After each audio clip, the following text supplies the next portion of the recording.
Supreme court ने pellet gun पर ban लगाने से मना कर दिया है, कानूनी दलील भी दी है, लेकिन सवाल बना है कि क्या निहत्थे छात्रों पर मेटल के छर्रे दागे जा सकते हैं। देश की सबसे बड़ी अदालत में आज इसी पर जोरदार बहस हुई।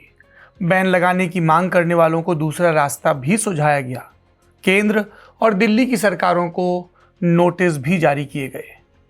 वैसे एक नोटिस बिहार सरकार के पते पर भी पहुंचा, जहां एनडीए में साझेदार उपेंद्र कुशवाहा के बेटे दीपक प्रकाश के मंत्री बने रहने की तय समय सीमा पार कर चुकी है।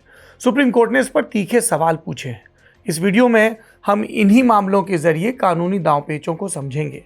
पैलेट गन पर बैन लगाने वालों ने किन आदेशों का हवाला दिया, सर्वोच्च अदालत में कैसे उनकी दलीलों पर पलटवार हुआ और छाती पर गोली मारने के एक पुराने आदेश का जिक्र क्यों हुआ। नमस्कार, सौरभ द्विवेदी नाम है हमारा और आप देख रहे हैं इंडियन एक्सप्रेस हिंदी। यदि आप एक्सप्रेस हिंदी का वीडियो पहली बार देख रहे हैं तो ये हमारा पता ठिकाना है। हम आप तक खबरें इंडियन एक्सप्रेस अखबार के मार्फत पहुंचाने की कोशिश कर रहे हैं। आप हमारे साथ जुड़ें। यूट्यूब पर देख रहे हैं तो चैनल को सब्सक्राइब जरूर करें, दूसरों को भी इस प्रयोग के बारे में जरूर बताएं। अब खबर की बात। सीजेपी के संसद चलो मार्च के दौरान प्रदर्शनकारियों पर पैलेट गन का इस्तेमाल हुआ। दिल्ली पुलिस के तमाम चुप्पियों और इनकार के बाद भी अब ये बात साफ हो चुकी है। मामला सुप्रीम कोर्ट में है, जहां 30 जुलाई को पैलेट गन को बैन करने पर बहस हुई।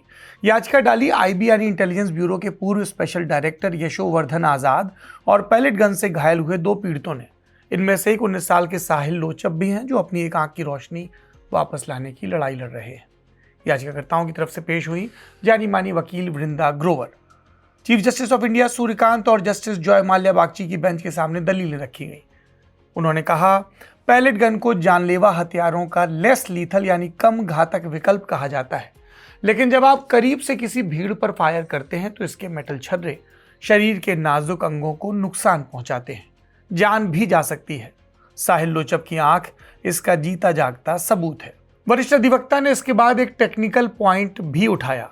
बीपीआरडी यानी bureau of police research and development के उस दस्तावेज का हवाला दिया जो क्राउड मैनेजमेंट के लिए एसओपी तय करता है। ग्रोवर ने कहा कि बीपीआरडी के इस एसओपी में कहीं भी पैलेट गन के इस्तेमाल का जिक्र नहीं है। उन्होंने यूएन की गाइडलाइंस का भी हवाला दिया, जो भीड़ पर इस तरह के प्रोजेक्टाइल एक्टिवेटेड गन के इस्तेमाल को ज़रूरत, आनुपातिकता और तार्किकता की कसौटी पर फेल मानती है। ग्रोवर ये सब बोल ही रही थी कि जस्टिस बागची ने एक कानूनी पेज समझाया। बोले कि बीपीआरडी का वो दस्तावेज सिर्फ एक प्रस्ताव है। पुलिस के क्राउड मैनेजमेंट पर भी अपनी बात रखी। बोले कि जब किसी भीड़ को गैरकानूनी घोषित किया जाता है तो पहले हटने की चेतावनी दी जाती है और फिर ग्रेडेड अप्रोच यानी धीमे धीमे बल प्रयोग का स्तर बढ़ाया जाता है। और पुलिस के नियमों में कुछ अपवाद वाले मामलों में पैलेट गन के इस्तेमाल की इजाज़त है। इस पर ग्रोवर ने पलटवार किया। बोली, मैं ये नहीं कह रही कि पैलेट गन आरएएफ के पास होनी ही नहीं चाहिए। अगर आरएएफ का सामना किसी हिंसक हथियारबंद भीड़ से हो तो शायद कोई सवाल ना उठाए, लेकिन यहाँ मामला अलग है। यहाँ निहत्थे छात्रों पर मेटल के पैलेट दागे गए। क्या ये सही है? इस तीखी बहस के बीच सुप्रीम कोर्ट ने एक बड़ा और स्पष्ट रुख भी अपनाया। अदालत ने कहा, जब तक आप पुलिस के उन नियमों को सीधे चुनौती नहीं देते जो इन बंदूकों के इस्तेमाल की इजाज़त देते हैं, तब तक सिर्फ बैन की मांग करना बहुत अस्पष्ट है। जस्टिस बागची ने साफ कहा, आपकी मांग पैलेट गन पर बैन की है, लेकिन असाधारण मामलों में पुलिस नियम इसकी मंजूरी देते हैं। अगर आप बैन चाहते हैं तो पुलिस के नियमों को ही संविधान के अनुच्छेद 21 यानी जीने के अधिकार के खिलाफ बताते हुए चुनौती देनी होगी। यानी सुप्रीम कोर्ट ने स्पष्ट कर दिया कि मौजूदा सेटअप में पैलेट गन पर बैन नहीं लगाया जा सकता, और यह भी कहा कि वो उसके मिसयूज की जांच करने से भी पीछे नहीं हटेंगे। जस्टिस बागची ने इतिहास के पन्नों से कलकत्ता हाईकोर्ट के आदेश का हवाला दिया, जब अदालत ने पुलिस के उस बेतुके आदेश को रद्द किया था जिसमें गोला बारूद बचाने के लिए सीने पर गोली मारने की दलील दी गई थी। हाईकोर्ट ने इसे अनुच्छेद 21 का सीधा उल्लंघन माना था। इस पर केंद्र और दिल्ली सरकार की तरफ से पेश हुए सॉलिसिटर जनरल तुषार मेहता। अब उनकी दलीलें सुनिए। बोले कि ये जरूर कोई अंग्रेजों के जमाने का प्रावधान रहा होगा। दिन की सुनवाई पूरी हुई तो सुप्रीम कोर्ट ने मोदी सरकार और आरएएफ के आईजी को नोटिस जारी किया। जरूरी बात यह है कि अदालत ने 20 जुलाई के जंतर मंतर मार्च के दौरान तैनात आरएएफ सुरक्षा कर्मियों के एम्यूनिशन लॉग यानी गोला बारूद के इस्तेमाल का पूरा रिकॉर्ड सुरक्षित रखने को भी कहा। साथ ही दिल्ली सरकार को भी सख्त निर्देश दिए कि पैलेट गन घायलों को बढ़िया से बढ़िया मेडिकल सेवाएं मुहैया कराई जाएं।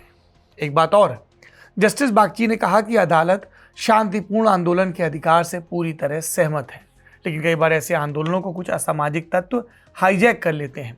ऐसे में पुलिस को ग्रेडेड रिस्पॉन्स की ज़रूरत होती है। बेहतर होगा कि पुलिस को ऐसे प्रोटेक्टिव गियर दिए जाएं जिससे वो खुद को सुरक्षित महसूस करें और घातक हथियारों के इस्तेमाल से पहले संयम बरत सकें। बात देश की सबसे बड़ी अदालत की हो रही तो 30 जुलाई के एक दूसरे आदेश पर भी नजर डालते हैं, जिसमें बिहार सरकार को कटघरे में खड़ा किया गया है सवाल के साथ कि क्या कोई व्यक्ति बिना कोई चुनाव लड़े, बिना जनता के बीच जाए, महीनों तक मंत्री पद से चिपका रह सकता है। घेरे में थे बिहार के पंचायती राज मंत्री दीपक प्रकाश, जो आरएलएम यानी राष्ट्रीय लोक मोर्चा के अध्यक्ष और राज्यसभा सांसद उपेंद्र कुशवाहा के सुपुत्र हैं। पूरी कहानी समझने के लिए टाइम मशीन लेकर 20 नवंबर 2025 की तारीख पर चलना होगा। बिहार में फिर से नीतीश कुमार की सरकार बनी, कैबिनेट चुनी जा रही थी। इसमें दीपक प्रकाश को पंचायती राज्य मंत्री बनाया गया। ध्यान रहे, दीपक ना तो बिहार विधानसभा के सदस्य थे और ना ही विधान परिषद के।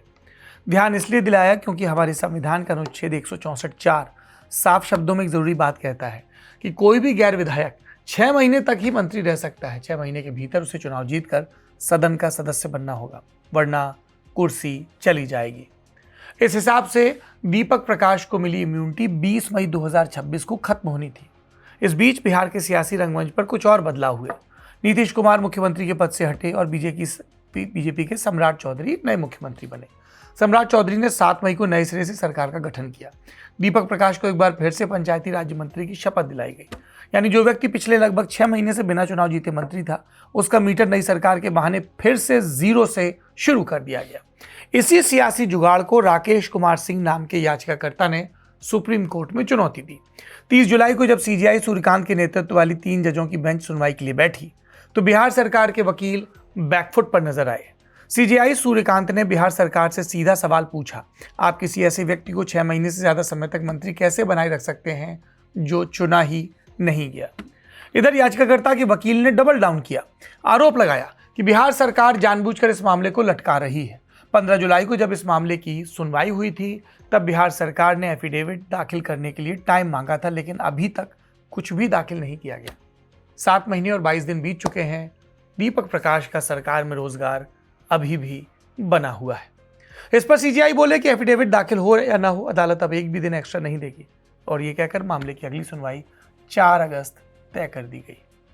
ये थे 30 जुलाई के देश की सबसे बड़ी अदालत से आए 2 महत्वपूर्ण आदेश या निर्देश। ध्यान से देखिए, दोनों ही मामलों में कानून की सुप्रीमेसी केंद्र में रही। पैलेट गन पर बैन नहीं लग सकता क्योंकि ऐसे बैन का कोई कानून नहीं। ऐसे ही कोई बिना चुनाव व्यक्ति मंत्री पद पर 6 महीने से ज्यादा नहीं रह सकता क्योंकि इसके खिलाफ कानून मौजूद है। कानून बनाने का काम हमारी संसद करती है, जहां फिलहाल चल रहा है मॉनसून सत्र। इंडियन एक्सप्रेस हिंदी पर हम अपने कार्यक्रम में, जिसका नाम है सदन, संसद के भीतर के किस्से लगातार आपके सामने रख रहे हैं। इसके साथ साथ एक जानकारी और, हमारे साथी स्वाति और रजत बाढ़ से जूझ रहे असम की त्रासद कहानियां आपके सामने ला रहे हैं। हमारी इस कवरेज पर भी आप नजर बनाए रखिए। नई शुरुआत है, छोटी कोशिश है, आप साथ जुड़ेंगे तो बड़ा बनने में वक्त नहीं लगेगा। बड़ा बनना चाहते हैं ताकि जवाबदेही बड़ी रहे आप सबके प्रति, बड़ी भी रहे और बढ़ती भी रहे। देखते रहिए इंडियन एक्सप्रेस हिंदी।